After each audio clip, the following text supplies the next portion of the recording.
Please welcome America's service sales coach, Joe Crisara. Welcome to the Service MVP Podcast, the show that helps home service professionals master high-value sales, build stronger client relationships, and grow their business like never before. Join industry experts as they share real strategies that drive results. If you're ready to level up your service game, you're in the right place. Let's get started. It's the Service MVP Podcast. If some young entrepreneur is just starting out, what do you think some of the most surprising things they're going to learn would be? And what would you say surprised you the most about those three categories there?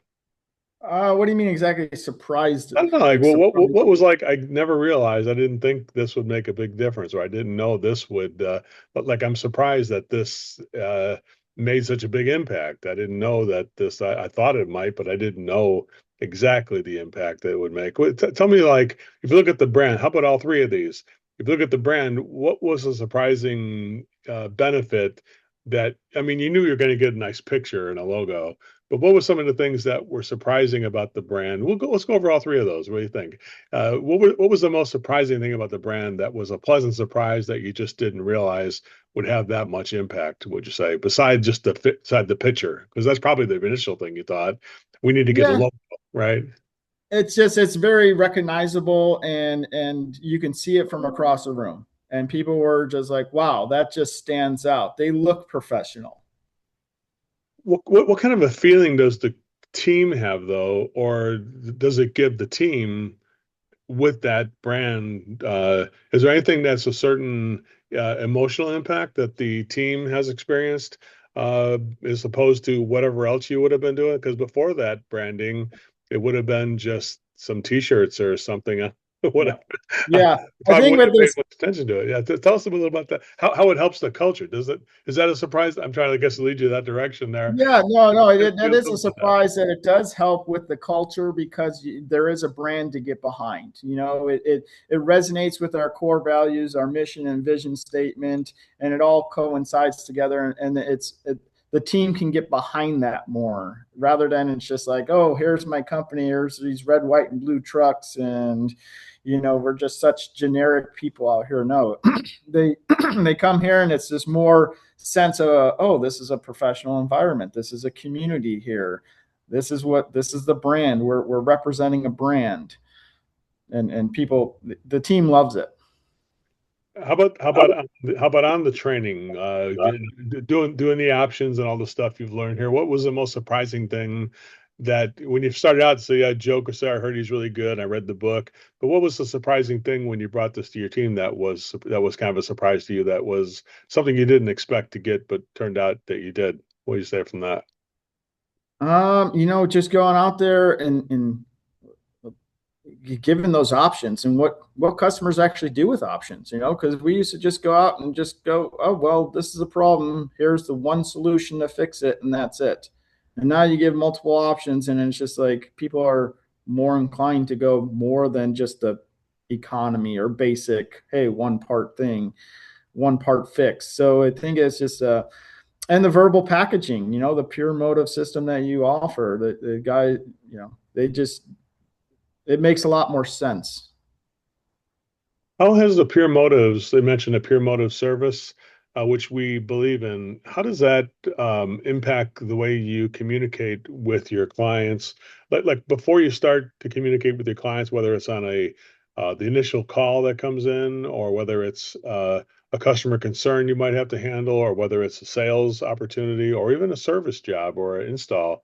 How does that affect the way you're communicating with your audience? You know, the people in Chandler in that area.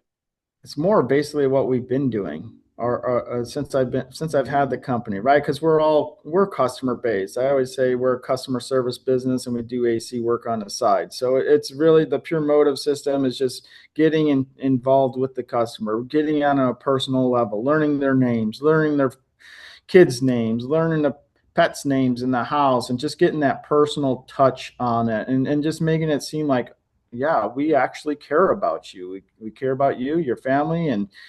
And so I think the pure motive system dials that in, and it's, and when you do that, when you get to that personal connection,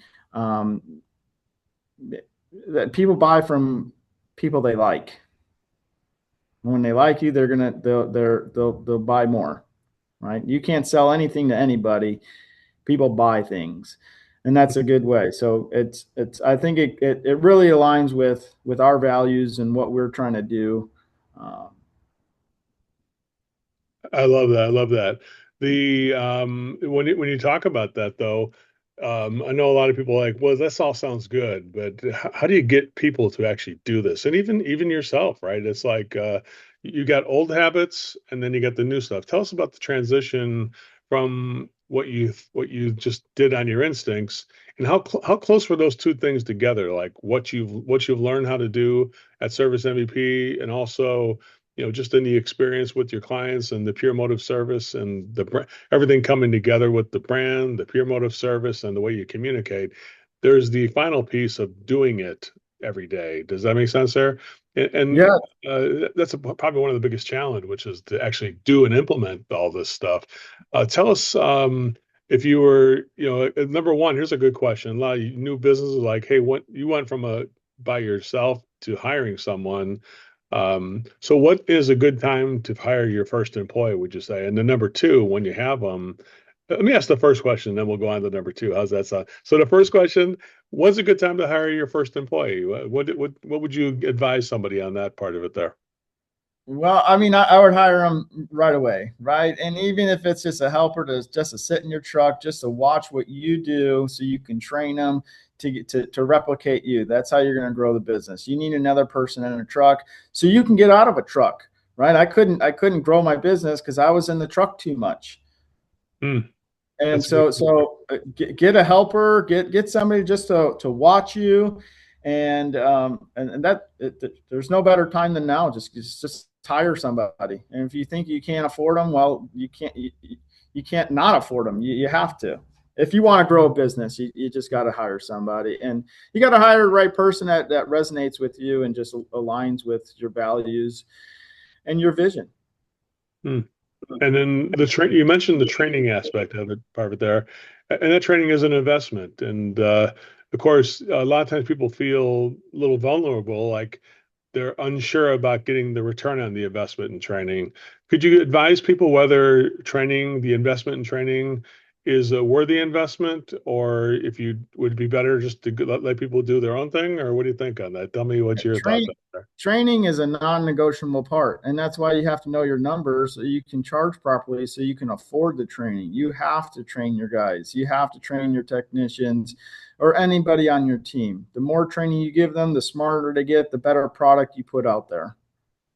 And the companies that are especially in Arizona or in areas where it's either all out busy, so busy you can't even couldn't possibly keep up with it all, or it's completely dead. How do you, in a way like that, in a place like Chandler, Arizona, uh, find a way to weatherproof your business in a way that keeps the flow going, even when there's not any calls coming, because the weather's not it's not always 120 degrees in Chandler. When it is, it becomes easier to get calls come in.